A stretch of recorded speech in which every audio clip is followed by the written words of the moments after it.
My choco pudding.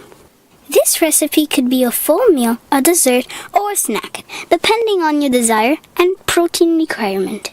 I love my high protein, fiber, and rich flavored choco pudding. Thank you, sweetie, for your lovely voice. I love you. I want half to 1 full cup of red or black beans, cooked and drained. Most of the time, I'd rather use ready-to-serve organic beans in BPA-free cans than to cook it.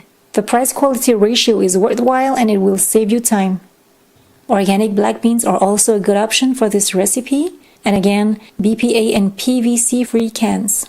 50 grams of coconut cream, 30 grams of a high chocolate protein powder, 1 tablespoon of unsweetened and pure cocoa powder. Now, a high-powered blender is required for this recipe. A regular one won't do. Oops! I just saved a dash of coconut cream and we'll use it later, you'll see.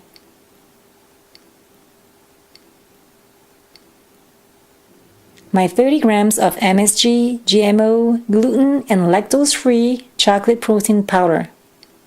Organic pure cocoa powder. Pour just a little bit of unsweetened almond milk just to help smoothen. We want a thick but smooth and creamy texture.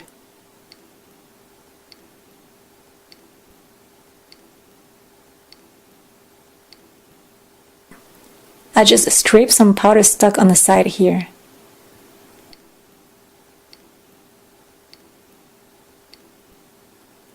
And put it back to blend.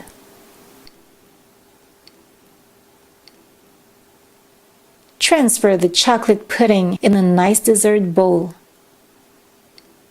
I can eat it now or put it in a cold and be patient. I bring the final touch with my white dash of coconut cream.